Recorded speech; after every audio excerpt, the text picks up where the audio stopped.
യവന ജനമാണ് ഇന്നത്തെ കാലഘട്ടത്തിൽ കാണുന്നത്. സ്കൂളുകളിലേക്കും കോളേജുകളിലേക്കും നമ്മൾ നോക്കിക്കഴിഞ്ഞാൽ അവിടെയൊക്കെയും ഈ ലഹരി ഉപയോഗിക്കുന്ന ലഹരി കൊണ്ടുവരുന്ന മാഫിയാക്കളാണ് ഇന്ന് അധികം. അപ്പോ നമ്മൾ താമസിക്കുന്ന കേരള പട്ടണത്തിന്റെ ഗോഡ്സ് കൺട്രി എന്ന് പറയുന്ന ഈ കേരള ദേശത്തിന്റെ പോക്ക് എങ്ങോട്ടാണ് എന്ന് ചിന്തിക്കേണ്ട ഒരു അന്ത്യകാലഘട്ടത്തിലാണ്. ഇവിടെ നമ്മൾ പറയുന്നത് പ്രസംഗിക്കുന്നത് ഒരു മതപ്രസംഗമല്ല, ഒരു രാഷ്ട്രീയ പ്രസംഗമല്ല, അല്ലെങ്കിൽ ഏതെങ്കിലും സംഘടനയുടെ പ്രസംഗമല്ല. ഇവിടെ പറയുന്നത് സർവ്വലോകത്തെയും മാറ്റിമറിക്കുന്ന, സർവ്വജനത്തിനെയും മാറ്റിമറിക്കുന്ന, സമാധാനത്തിലേക്ക് എത്തിച്ചേർക്കുന്ന, ജീവിതത്തിനെ മാറ്റിമറിക്കുന്ന, അതിനുപരിയായി ആത്മരക്ഷ നൽകി കൊടുക്കുന്ന സന്ദേശമാണ് ഞങ്ങളിവിടെ വിളിച്ചു പറയുന്നത്. പലപ്പോഴും ഈ സന്ദേശം കേട്ട് വേണ്ടാമെന്ന് പറയുന്നവരുണ്ട്, തള്ളിക്കളയുന്നവരുണ്ട്. ഇതുകൊണ്ടൊന്നും ഗുണമില്ല എന്ന് വെറുതെ നിങ്ങളൊക്കെ പറയുന്നുണ്ട് എന്നൊക്കെ പറഞ്ഞ് മാറ്റി നിർത്തുന്നവരുണ്ട്, എതിരിടുന്നവരുണ്ട്. എന്തുണ്ടായാലും ഇവിടെ ഞങ്ങൾ പ്രസംഗിക്കുന്ന ഈ സത്യ സുവിശേഷം എന്ന് പറയുന്നത് ഒരു മനുഷ്യനെ മാറ്റുമെന്നുള്ളതിൽ ഒരു മാറ്റവുമില്ല. അതിന് ഞങ്ങൾ തന്നെയാണ് സാക്ഷി. ഒരു കാലഘട്ടത്ത് ജീവിതത്തിൽ തകർന്ന അനുഭവത്തിൽ മുന്നോട്ട് പോകുവാൻ കഴിയാതെ വണ്ണം ജീവിതത്തിൽ തകർച്ചയുടെ അനുഭവത്തിൽ ഇരുന്നപ്പോൾ ഞങ്ങൾ പല സ്ഥലങ്ങളിൽ പോയിട്ടും അവിടെയൊന്നും ലഭിക്കാതെ സന്തോഷവും സമാധാനവും ഞങ്ങളുടെ ജീവിതത്തിൽ ലഭിച്ചത് ഈ പറയുന്ന ഈ സന്ദേശം കേട്ട് മാനസാന്തരത്തിലേക്ക് എത്തി ഇത് എന്താണ് എന്ന് മനസ്സിലാക്കിയതിന് ശേഷം ഞങ്ങൾ പ്രാപിച്ചതാണ് ഈ സമാധാനം. ഈ സമാധാനമാണ് ഞങ്ങൾ ഇവിടെ പങ്കുവയ്ക്കുക. അതുകൊണ്ട് ഉറപ്പായി നമുക്ക് പറയാം, ഈ പറയുന്ന സന്ദേശം അല്ലെങ്കിൽ സത്യ സുവിശേഷം എന്ന് പറയുന്നത് ഒരു മനുഷ്യന്റെ ജീവിതത്തിനെ മാറ്റിമറിക്കും.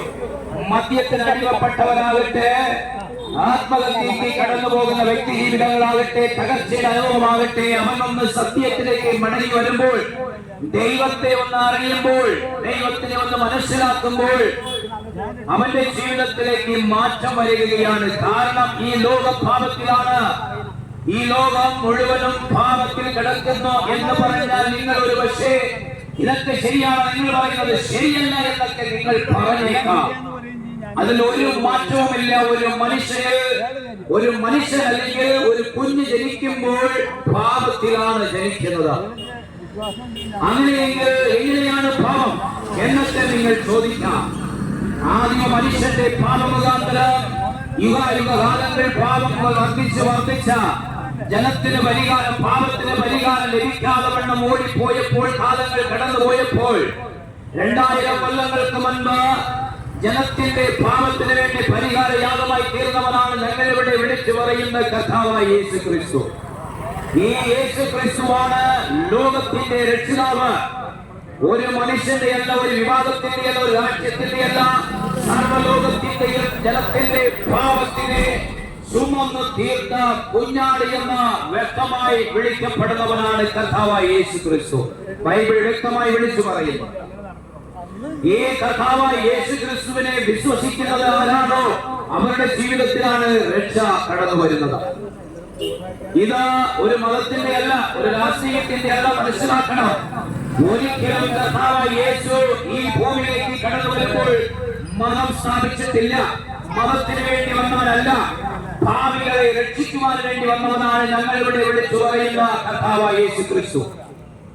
എന്നാൽ ഇന്ന് ക്രിസ്ത്യാനി എന്ന് നമ്മൾ പറയുമ്പോൾ നമ്മൾ ശരിക്കും ക്രിസ്ത്യാനിയാണോ എന്ന് നമ്മൾ ചിന്തിക്കേണ്ടത് ആവശ്യം തന്നെയാണ്.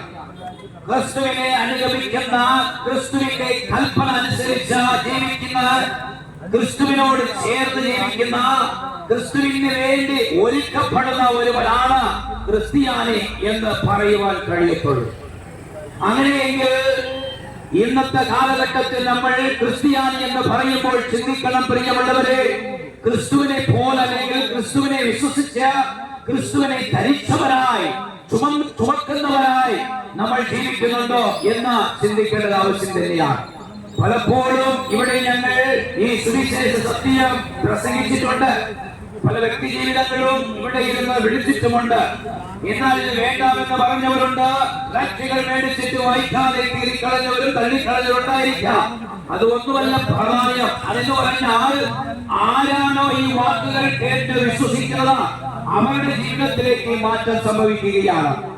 പലരും തള്ളിക്കളയണം, പലരും വിചാരിക്കും ഇതൊന്നുമല്ല, ഇതൊന്നും വിഷയമല്ല എന്നൊക്കെ ചിന്തിക്കുമ്പോൾ ഒന്ന് ഓർക്കണം പ്രിയമുള്ളവരെ, അന്ത്യകാലത്ത് നടക്കുന്ന സംഭവങ്ങൾ നമ്മൾ വിചാരിക്കുന്നത് പോലെ ഒന്നുമല്ല എന്നുള്ളത് ചിന്തിക്കണം.